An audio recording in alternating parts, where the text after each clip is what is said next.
Welcome, everybody, to another great episode of Real Life Matters. Of course, I am your host, DBoss, and I just want to thank the people, first of all, who's been doing their 15 minutes or laughing or more.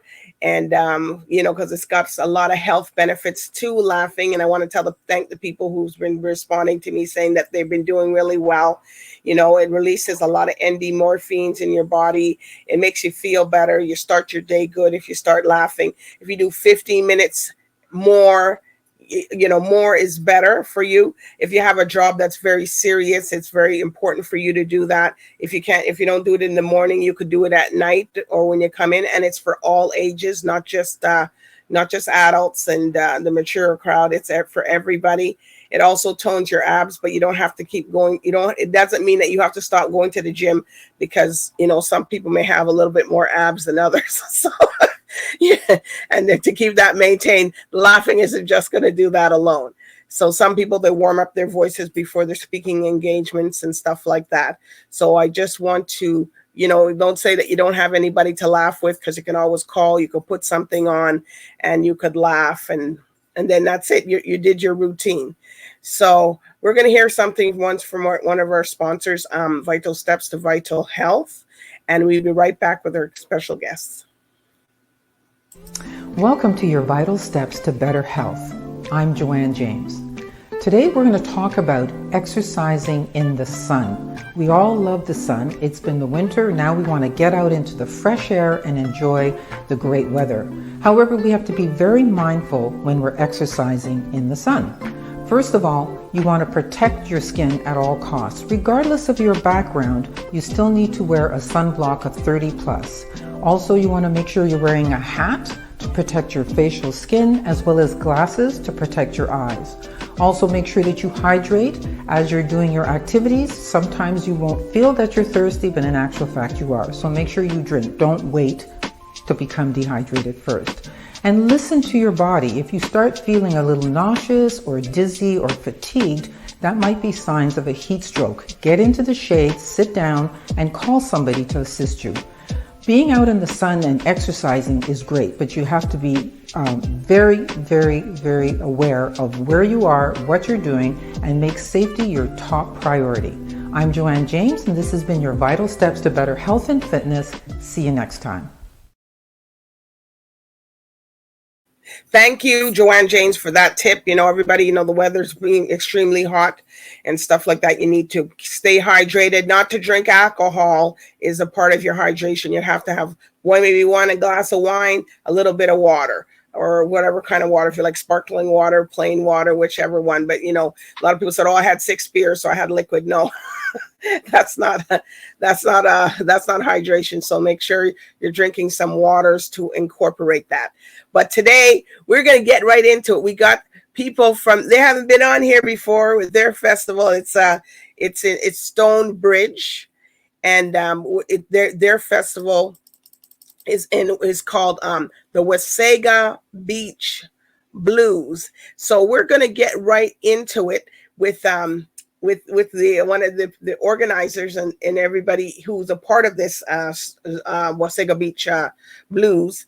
And we have Kathy, who's the chairman, and we also have Gabor, who is the artistic director. So we're going to find out why they started the festival, when they started the festival, all those things. So let's get right into it. Here, we'll introduce you, Kathy. Hello. Thank you.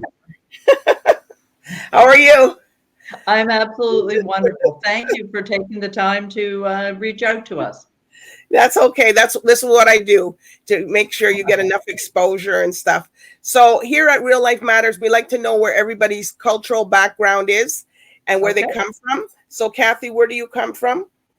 Born and raised in Canada. Okay. All right. Gabor? Well, I was born in Budapest, Hungary, and moved here when I was 5. Wow. So anybody from Hungary, they got people up there in Wasaga. All right. So this Stonebridge Wasaga. So how long has this festival been going on for? The Stonebridge Wasaga Beach Blues Festival started in 2010. Okay. One of the local developers building a new residential community, and thought that maybe having music would help bring the community together. So he decided to start a festival, and it started with a tent and a band, and then it grew from there. And this particular developer had lots of artistic friends, so he kept inviting his friends down each year to sing and play guitar and whatever. And the festival just grew from there to what it is today. Wow. So when you guys started, it was almost like maybe like a picnic kind of a thing, or more or less. It was just a community thing, and yes. And it just took off from there. All right. So Gabor, you're the artistic director. I guess you get to do the fun part, selecting the entertainment. So tell us about what kind of entertainment you're going to have down there. Well, we've got obviously a bunch of blues bands, but we have just as many R&B bands, which the people just love them because they love to dance, and that's the style of music that gets people up and shaking it. I try to sprinkle in a little bit of everything. Like last year, we had a reggae band and we had a swamp band. I think it's too much to just have strictly play the blues. I think we need to spice it up a little bit. So, well, most people, the blues, the R&B, the soul singers, they all go together. That's right.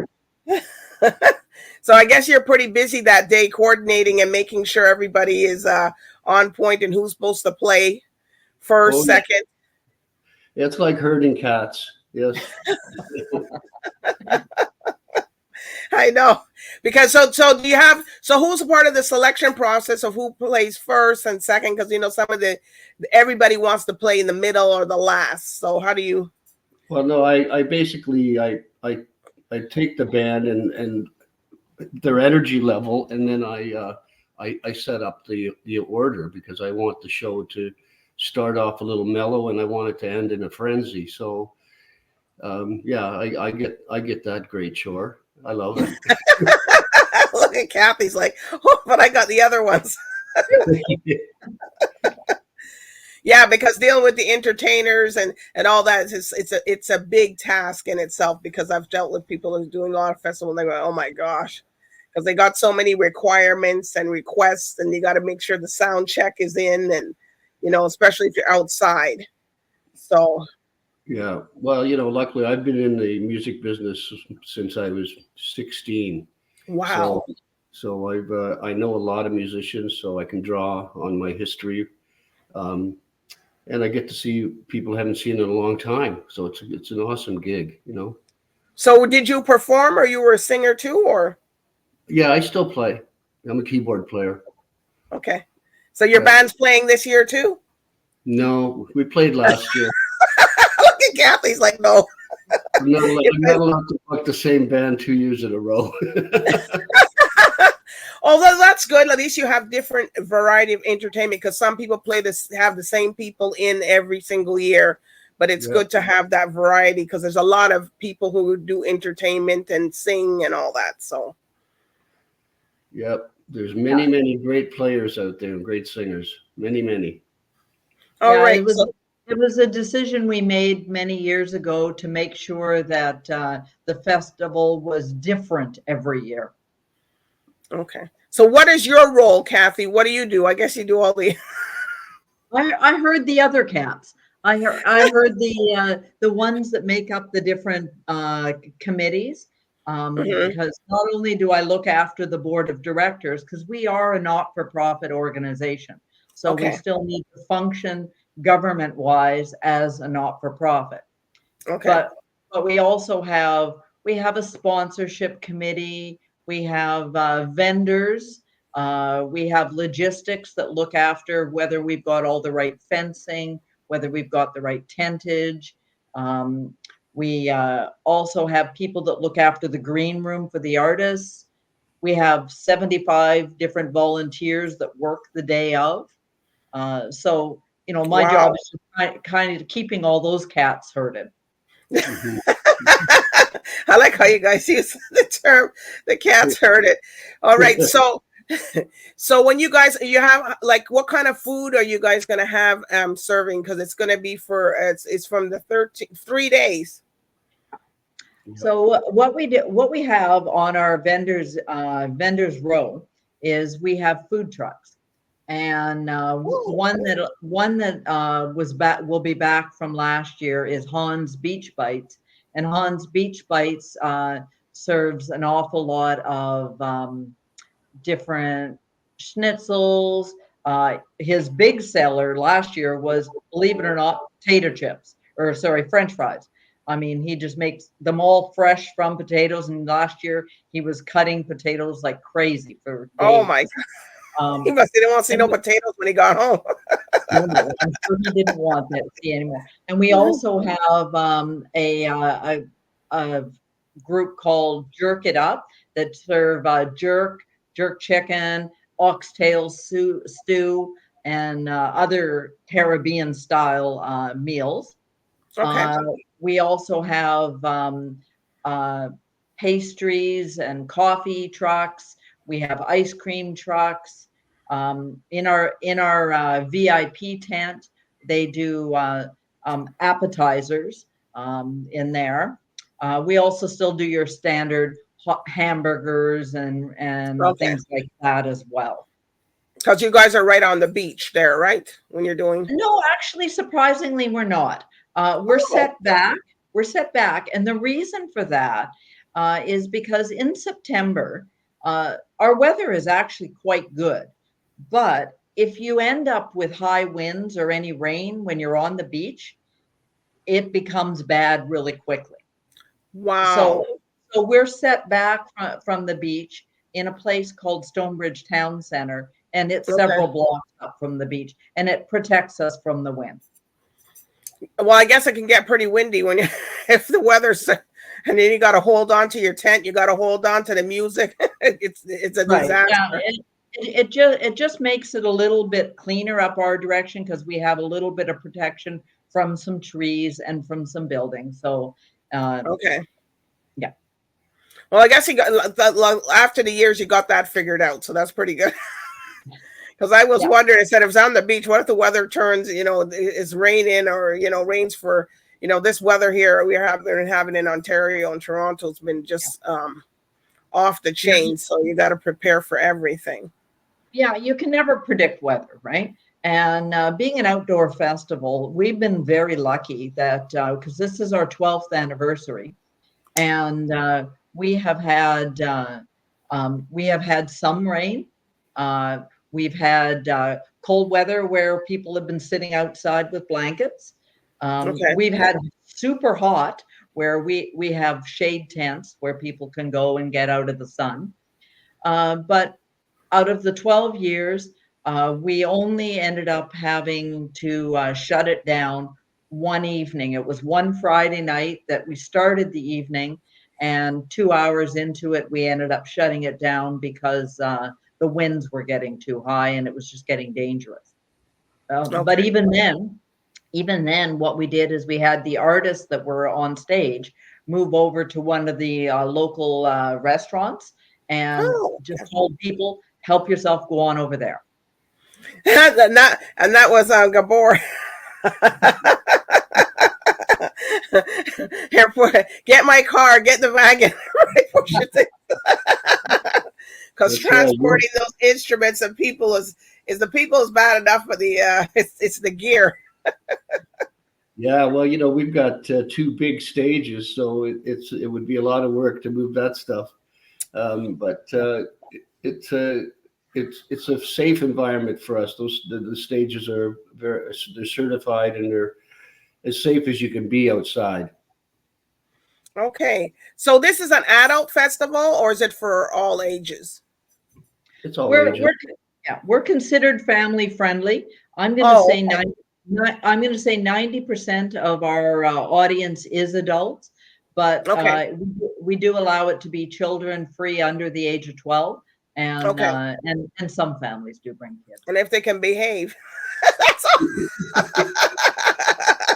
good grassy You areas. gotta be for them to lie under down. heavy. Listen, behave yourself. There's adults. They'll be running crazy through the whole, when the blues is going on there. No, but I've seen festivals. Some of them, then they have an area for them, for children or for younger adults there. So they have an area for them to go to. But when it's something like that, because people like to sit back and hear the blues, and even if they're dancing to R&B, it's all great. So you just have to make sure that, because I've been on stuff and they make sure that the kids who come on, they're very. You stay over here. Don't move. Don't move. I will come and check on you. We have ours are fairly. We have a hilly area, grassy area off to the side, and Oh, often okay. families just put a blanket down and stay up there. But Okay. every now and then you'll see the kids coming in down and dancing with everybody else, and the adults just seem to love that. Yes. All right. So this is going to be a 3-day festival. So you guys going to give any shout outs to your sponsors and people that have supported you over the years? We have some amazing sponsorship, and we couldn't do it without them. One of our title sponsor is Stonebridge Building Group, of course. But we also have Royal LePage Locations North. We have the Ontario Lottery and Gaming Commission. We have Luna Union 183, which is the Builders Union. We have Wasaga Beach Brewing Company. We have Chuck's Roadhouse Bar and Grill, and as well as our government, the Government of Canada is a sponsor, right. The town of Wasaga Beach, and the county of Simcoe as well. Okay. All right. Do you have any shout outs that you want to give to your people, Gabor? Your entertainers or? Oh, well, they all know who they are. Okay. We've got a great lineup coming this year. We've got Steve Mariner, Sandra Boza, John Finley, the Soul Motivators. We've got Queen Pepper, LMT Connection, Garnetta Cromwell. Just many great talent people. Wow. Well, I wish you guys go ahead.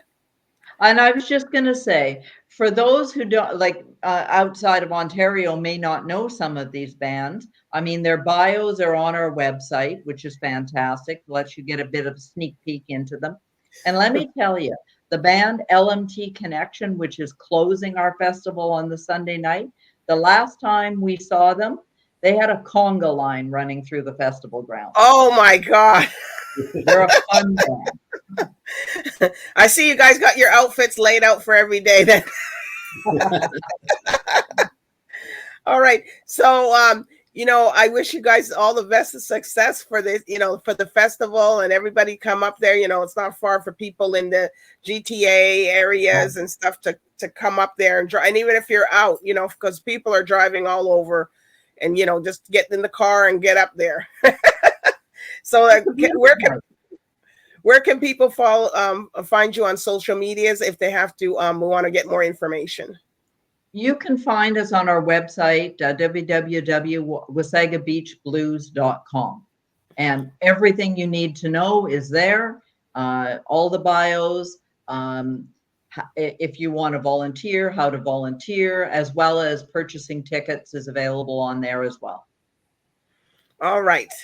Well, we're glad, I'm glad that you guys came on and you told us about it. Because this is the first time, there's so many festivals going on, and but Wasaga, you guys are the first time. I welcome you guys back next year to come on a little bit. You came on the perfect time to get your word out there for everybody to come, because that's a perfect time. It's after the school, after people get settled in and they can just come out. So it's a good time of the year to have something. Because when everything else is finished, what everybody's going to do, we're still going to be. So exactly. Well, thank you very much for taking the time to spread our word about our wonderful little festival. Yes, and I'm glad, and we will. And you guys will get, people will come out there. You guys save the date. Save the date. You'll see Gabor out there herding the cats, and then you'll see Kathy out there herding her set of cats. So, and then everybody else who's in the herd. So So I do want to thank you guys. And I do want to thank the viewers tonight for tuning in Real Life Matters with, Wasaga Beach Blues, Stonebridge, and, and it's up in Wasaga. So, you guys get out there if you can. You got enough time to plan to get there. So, put that on your calendar. And it's a nice little drive to go up in September as everybody's going up all over the place in July, August, June. So it's something. So I do want to thank Kathy and Gabby for telling us, Gabor, for telling everything that's going on. So anyways, good night and bye for now. Bye for now. Thank you, Dee.